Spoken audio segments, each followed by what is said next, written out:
서울시의 인구가 32년 만에 1,000만 명 아래로 떨어졌습니다. 집값 상승으로 인한 주거 환경 불안 등에 대한 대책 마련이 시급하다는 지적이 나오고 있습니다. BBS 불교방송과 조계종 중앙신도회가 사회공헌과 공익사업 활성화를 위해 힘을 모읍니다.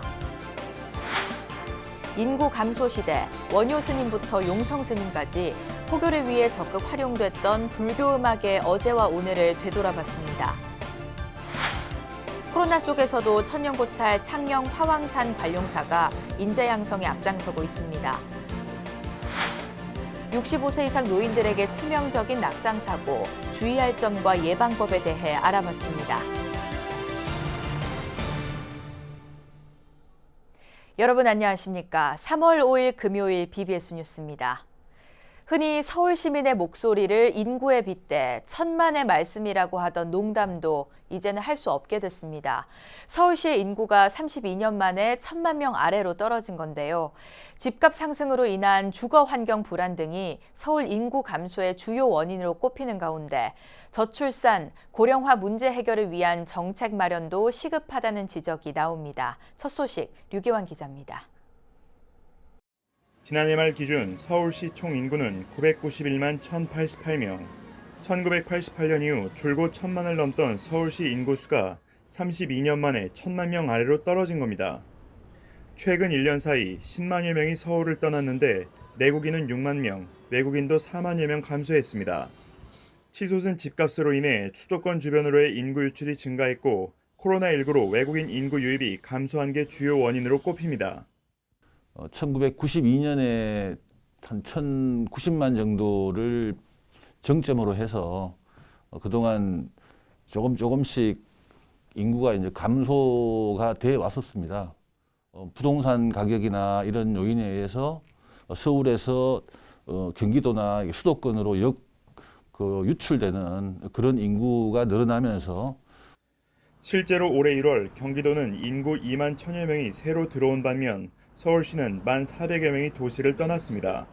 하지만 서울로 출퇴근하는 생활 인구는 여전히 1,100만 명 정도라는 점에서 부동산 가격 폭등이 불러온 서울의 주거 환경 불안이 인구 이동에 결정적 영향을 준 것이라는 분석입니다. 소위 서울시에서 직장이나 학업을 하고 있는 그런 생활 인구라고 그러는데요. 생활 인구는 여전히 한 1,100만 명을 상회하고 있습니다. 서울의 부동산 같은 것들이 확 올라갈 때 좀 서울 인구가 유출되는 서울의 인구 구조 변화를 살펴보면 저출산, 고령화 현상은 더욱 뚜렷하게 나타났습니다.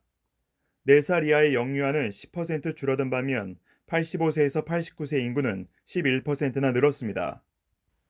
강남 일부 지역을 제외하고는 대부분 지자체가 고령사회 기준을 초과했고 초고령화 사회로의 진입도 얼마 남지 않았다는 지적이 나옵니다.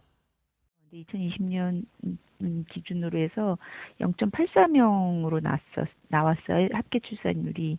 2명이 결혼해서 1명 미만으로 낳고 있는 현상이기 때문에 매우 심각하고요. 청년들 집단이 훨씬 더 주택이라던가 구직이라던가 이런 거에서 이제 어려움이 있다 보니까 더더욱 서울시 인구 1,000만 붕괴의 표면적 원인은 부동산 가격 폭등과 외국인 유입 감소입니다. 하지만 더욱 우려되는 건 출산율이 급감하면서 초고령화 사회로의 진입이 가속화되고 있다는 건데요. 인구 구조의 변화를 이끌어낼 수 있는 보다 근본적인 대책 마련이 필요해 보입니다. 서울시청에서 BBS 뉴스 류기환입니다. 4.7 재보궐선거를 한 달여 앞두고 국민의힘이 서울과 부산시장 후보로 오세훈 전 서울시장과 박형준 동아대 교수를 각각 선출했습니다. 지지정당을 구분하지 않은 100% 시민 여론조사를 통해 진행된 경선에서 오 후보와 박 후보는 최종 득표율 41%와 54%를 각각 기록했습니다. 이로써 오세훈 국민의힘 서울시장 후보는 제3지대 단일화에서 승리한 안철수 국민의당 후보와 2차 단일화 작업을 거치게 됩니다. 서울시장 후보로 박영선 전 중소벤처기업부 장관을 선출한 더불어민주당은 내일 부산시장 후보를 선출합니다. 코로나19 확산을 막기 위한 사회적 거리 두기가 1년이 넘도록 이어지면서 경제적 어려움과 정신적 고통을 호소하는 이들의 목소리가 커지고 있습니다. 이런 가운데 불교계 유일의 공익 미디어 BBS 불교방송과 전국 최대 규모 신도 조직인 조계종 중앙신도회가 사회 공헌과 공익사업 활성화를 위해 힘을 모으기로 해 주목받고 있습니다. 정영석 기자가 전합니다. 불교계 유일의 지상파 언론사이자 공익 미디어인 BBS 불교방송, 전국 최대 규모의 신도 조직인 조계종 중앙신도회, 두 기관의 대표들이 한국 불교의 중흥과 불법 홍포를 위해 손을 맞잡았습니다. 공익기금 사업을 위한 업무 협약식, 공익적 가치를 잃지 않으면서 정도의 길을 걸어온 BBS의 기능과 역할이 강조됐습니다. 불교 발전을 위해서 같이 양사가 협업한다고 이렇게 생각을 합니다. 그래서 오늘을 계기로 해서 우리 불교가 한층 더 발전하는 그런 계기가 됐으면 좋겠습니다. 중앙신도회 부설 날마다 좋은 날은 대표적 나눔 문화 캠페인 행복바람이 사업 등을 통해 불교의 미래를 밝혀왔습니다. 여기에 방송의 공익성을 더한 BBS의 참여는 한국 불교의 내실을 더욱 풍부하게 만드는 큰 힘이 될 것이란 기대가 큽니다. 불교의 유일의 공익방송이고 지상파 방송으로서 이 두 기관이 손잡고 여러 가지 좋은 사업들을 함께 펼쳐나간다면 한국 불교가 발전하고 또 중흥하는 데 정말 큰 힘이 될 거라고 믿어 의심치 않습니다. 큰 결실을 맺을 수 있도록 저희가 불교계 공익방송으로서 포교 매체로서 최선을 다하겠다는 말씀을 드리고요. 이번 업무 협약 체결에 따라 다양한 사회 공헌 사업들을 펼치고 있는 날마다 좋은 날은 기금 마련을 위해 BBS를 홍보 채널로 활용할 수 있게 됐습니다. 급변하는 방송 환경에 적극 대처해 나가고 있는 BBS는 날마다 좋은 날이 진행하는 사업에 적극 협력할 계획입니다. 조계종 중앙신도회와 BBS 불교방송의 방송을 통한 자비 나눔 실천은 비대면 생활 속에서 한층 진화된 모습으로 소외된 이웃들에게 다가가고 있습니다. BBS 뉴스 정영석입니다. 인천불교회관 연화사가 조계종의 역점 사업인 백만원력 결집불사에 힘을 보탰습니다.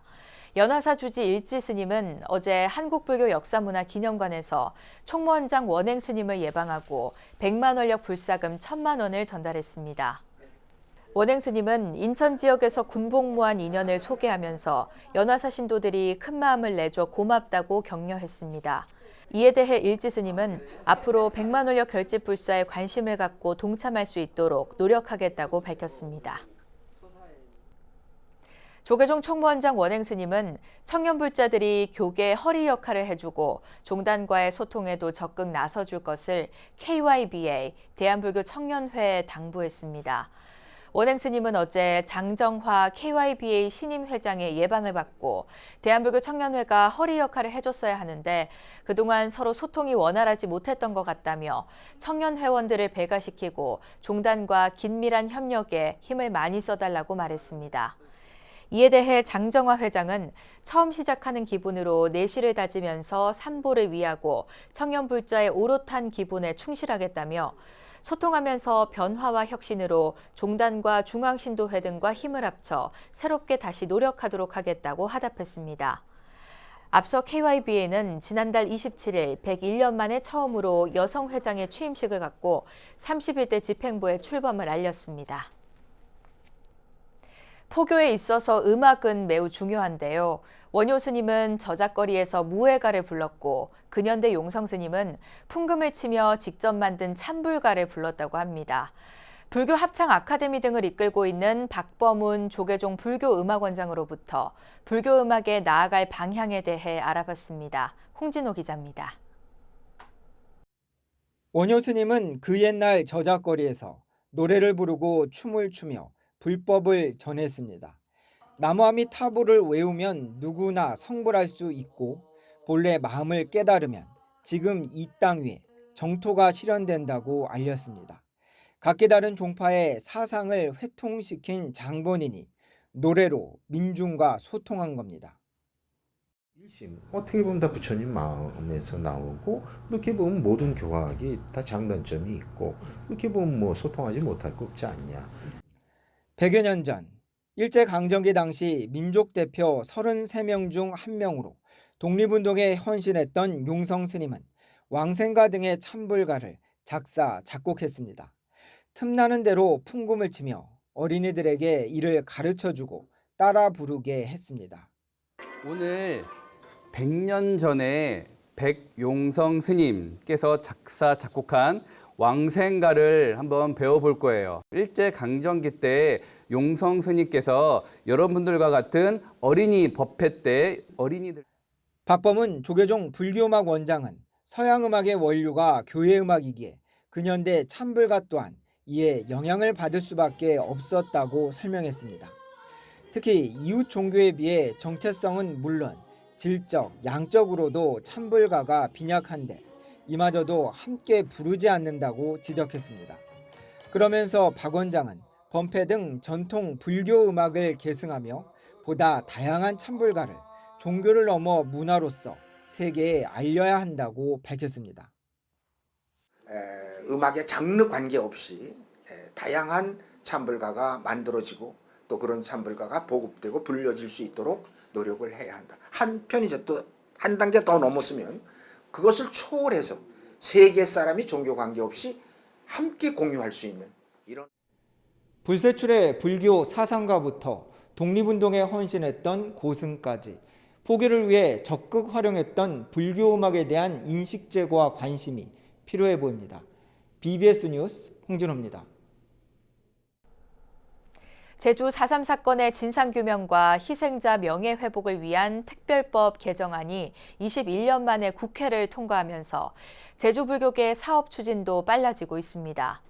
제주불교 4.3 희생자 추모사업회는 지난 1일 제주 간음사에서 정기총회를 열고 김용범 수석 부회장을 중심으로 하는 회장 직무대행 체제로 운영하기로 의결하고 불교계 4.3 희생자 추모와 선양 사업에 속도를 내기로 했습니다.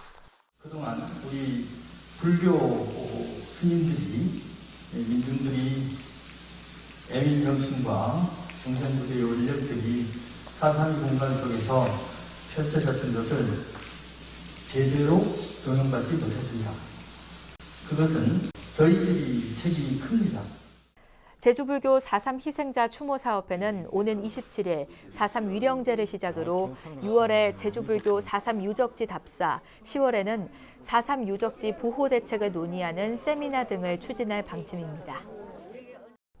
BBS 제주불교 방송이 제주 지역 불교대학들과 업무 협약을 맺고 불교 인재 양성과 불법 홍보를 위해 함께 노력하기로 했습니다. 제주 BBS는 제주 간음사 제주불교 문화대학장 허운 스님과 보리와 신제주 불교대학장 성원 스님, 법화종 제주교구 제주법화불교대학장 관요 스님과 업무 협약식을 가졌습니다. BBS 불교방송과 불교대학은 부처님이 참된 말씀을 바로 펴서 불국 정토를 이루고자 하는 두 기관입니다.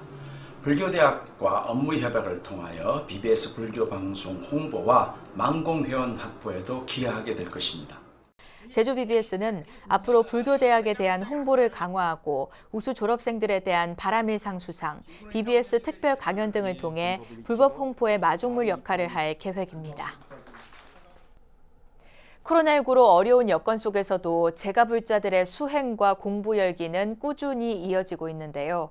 천연고찰 창녕 화왕산 관룡사가 불교대학 3기 졸업생을 배출하고 포교와 전법에 앞장설 제가인재 양성에 앞장서고 있습니다. 부산 BBS 박영록 기자가 보도합니다. 배움과 자비 실천의 원력으로 지난 2018년 문을 연 관룡사 불교대학의 3기생 졸업법회가 경내 대웅전에서 봉행됐습니다.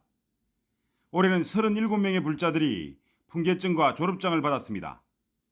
모범적인 활동을 펼친 졸업생들에 대해서는 조계종 포교원장상과 창녕불교 사업연합회 회장상 등이 수여됐습니다.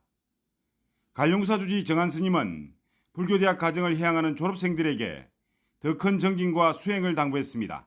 회자 뒤에다 소자를 붙이고 향자 뒤에다가 대자를 붙입니다. 그래서 회소향대, 작은 것을 돌이켜서 큰 곳으로 나아간다. 어쩌면 우리가 이 졸업이라는 마당에서 다시 더 큰 과정으로 나아가는 계기가 될 수가 있을 것입니다.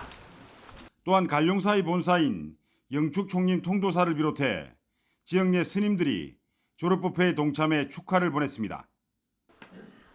뼛속 깊이 추위를 사무치지 않으면은 매화가 어찌 진한 향기를 곳곳을 찌르는 진한 향기를 얻을 수 있느냐라는 식구를 생각하면서 그간 1년 동안 남다른 어려운 여건과 환경 속에서 이런 결실의 열매를 맺은 것은 아마 매화 같은 그런 심정이 아닐까 저는 생각이 됩니다. 특히 조계종 신도 전문 교육기관 인가를 받음으로써 오는 4월 예정된 포교사 시험에 응시하는 졸업생들에 대한 격려도 이어졌습니다.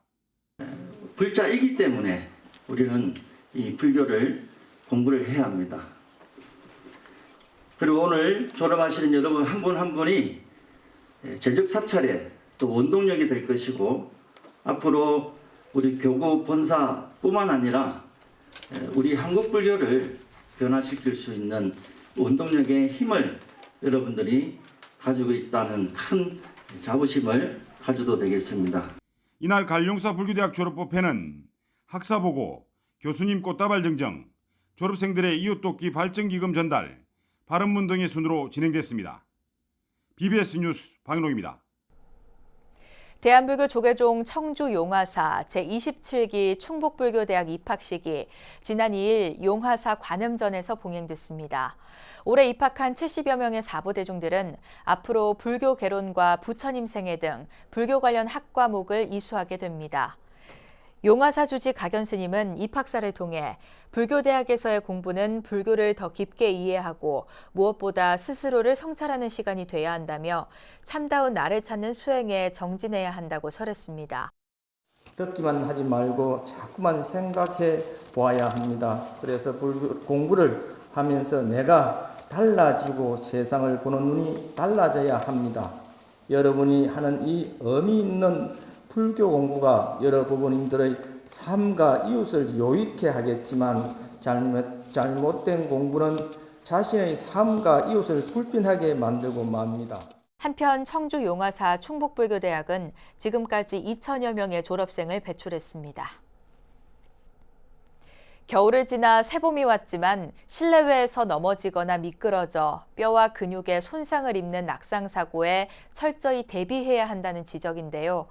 65세 이상 노인에게 낙상사고는 대표적인 사고사의 원인이자 7번째 사망 원인으로 꼽히고 특히 고관절을 다칠 경우 다양한 합병증이 우려돼 사고 대응과 예방에 각별한 주의가 필요해 보입니다. 김호준 기자가 보도합니다. 낙상사고는 의외로 집에서 종종 일어납니다. 한 통계 조사에서도 65세 이상 노인이 가장 많이 넘어지는 곳은 가정이 절반을 넘었고 음식점과 길거리는 그 다음이었습니다. 세탁기에 빨래를 이제 했는데 그거 널러 가다가 이렇게 우리 베란다가 좀 넓거든요. 나간 거는 아는데 툭 떨어져 버렸어. 넘어져서 다칠 경우 특히 골반과 다리를 연결해주는 고관절의 골절은 위험합니다. 수술 없이는 뼈가 붙지 않고 움직일 수 없어 여러 합병증과 사망률이 크게 높아집니다. 고관절 골절이 발생함과 동시에 극심한 통증이 발생하고 환자는 더 이상 걷거나 일체 활동을 할 수 없는 그런 침대 고정 상태가 되는 겁니다. 그렇기 때문에 장시간 환자가 누워있게 되면 욕창이 생길 수 있고 또 폐렴이 생길 수 있고 그 외에 심부혈전증, 그거로 인한 폐색전증, 뇌졸중, 다양한 합병증이 발생할 수 있고 각각의 질환들은 진행됐을 경우에 환자의 생명에 위협을 줄 수 있습니다. 고관절 골절은 부위에 따라 전자간 골절과 대퇴경부 골절 두 가지로 나누는데 골두가 부러지는 대퇴경부 골절은 혈관까지 손상시켜 인공관절로 대체해야 한다고 전문가는 말합니다. 그런 합병증들을 미연에 예방할 목적으로 나이가 많으시고 수술을 2-3번 감당하시기 어려운 분들이시라면 한 번에 인공관절수로 교체를 해서 빠른 보행과 재활을 하는 게 환자에게 많이 도움이 될 수 있습니다. 고관절 골절을 예방하기 위해서는 골밀도 관리가 중요합니다. 코로나19로 실내 생활이 늘어난 요즘 햇빛에 노출되는 시간이 적어 뼈의 건강에 중요한 비타민 D가 부족해지기 쉬운 만큼 영양을 보충하고 운동을 통해 뼈를 강하게 만드는 것이 요구됩니다. 운동치료나 영양요법은 말 그대로 영양을 건강하게 해서 뼈의 상태를 호전시키는 건데요. 단백질이나 무기질 섭취 등을 통해서 뼈를 만드는 재료들을 충분히 섭취를 해주고 적절한 운동을 통해서 뼈의 강도를 높여줄 수 있습니다. 집안 환경을 바꾸는 것은 낙상 사고를 막는 지름길입니다. 실내를 어둡게 하지 않고 조명을 밝게 해서 보이지 않거나 그로 인해서 물건들에 걸려 넘어지지 않도록 하는 것도 중요한 환경 개선 방법 중에 하나일 것 같습니다. BBS 뉴스 김호준입니다. 문화재청은 익산시와 함께 백제왕도 핵심 유적 보존 관리 사업의 일환으로 익산 미륵사진의 가마터 보호각을 새롭게 단장해 공개했습니다. 새로 단장한 보호각은 기존 벽과 지붕을 없앤 뒤 진회색 금속판으로 건물 전체를 감싸고 근처에 소나무를 심어 유적 경관과 조화를 이루게 했습니다. 또 기존 난간과 금속 창살은 투명 유리창으로 교체하고 전시 소개 안내판을 설치해 방문객이 가마를 더 자세하게 살펴볼 수 있게 했습니다. 익산 미륵사는 백제 무왕 당시 창건돼 1600년대까지 유지된 걸로 알려졌고 이 가마터는 조선시대 기와 가마터로 미륵사에서 기와를 자체 공급하기 위해 만든 걸로 추정됩니다. 서울 인구가 32년 만에 1000만 명 아래로 떨어졌습니다. 벚꽃 피는 순서대로 어려워진다는 지방대학의 미달도 올해부터 현실화됐습니다. 전환의 시대, 한국불교 또한 불자 감소를 막기 위해 지금부터 준비해야 한다는 목소리가 커지고 있습니다. 이상으로 3월 5일 금요일 BBS 뉴스를 마칩니다. 여러분 고맙습니다.